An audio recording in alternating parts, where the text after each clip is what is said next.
who are the beneficiaries going to be, and how is that going to be reflected in the things that we see, like prices of assets and prices of goods? I believe that as we distinguish, we can do that by countries and parts of the world, and we could do that by asset types and so on. I believe that when you look at bonds um, and debt, a bond is a promise to receive currency. So you have, when you're holding a bond, that gives you no interest rate or a negative interest rate, and they're producing a lot of currency, and you're going to receive that. Why would you hold that bond? Okay, and where is that bond, and who owns that bond?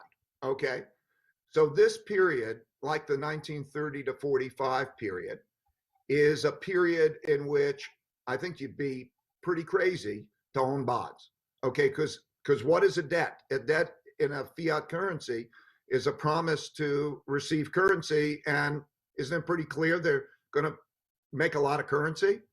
So I think that changes the appeal of bonds. Why in the world would you hold the bonds? And that has a big effect. So when you start to think about how much wealth is in bonds, and where is that wealth going to go, and how's that going to work, and how are they going to control it? I have real thoughts about that. So what is a good storehold of wealth when we're all holding all of these debt assets, and how will that play out? That'll be an important consideration. Another, and that has to do with storehold of wealth. And so when I think of storehold of wealth, I think, what are the stable storehold of wealth in the form of stocks and other kinds of debt? I want those that have strong balance sheets, stable incomes, and so on, so that you're basically having those assets that will perform well in any kind of an environment. And I'll look at them based on how cheap or expensive they are. And when I think of the world, I divide the world into different locations. As I say, I think that this picture is very much like the 1980 to 90 period, when we're flooding it with financial assets, with money and credit, but they're not getting to a number of emerging countries.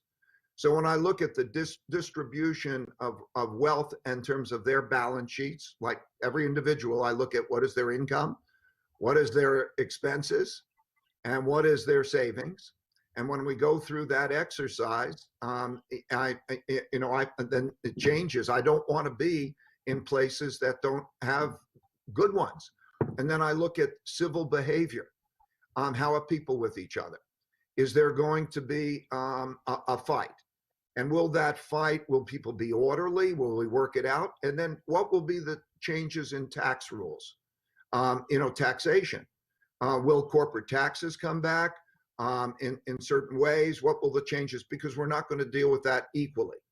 So I'm looking at all of that to create a picture of differentiation. I see a very differentiated world. And when we talk about the economy coming back, I think you have to realize what big changes are that are behind that can't be changed. Let's say, for example, self-sufficiency. I think we're going to produce different things and we'll be self-sufficient. We operated in a world where we were globally connected, and whoever was most efficient would get it, and we would just go get it wherever it was most efficiently produced. That world won't happen again. So you're going to come to a world where you'll originate it, produce it at home, and that you'll start to think about what do you need. And I imagine that we're going to be rebuilding our basics, healthcare systems. How much savings are we going to put into rebuilding some of those basics, like basics of hospital? What's our storage for the next time we have the next epidemic? And then there'll be other things, climate change. This is the act of nature that hit us over the head, the virus. But there's other evolutionary costs that are going to come in the form of climate change and those types of things. All of those things are important to imagine in imagining the new world order, I think.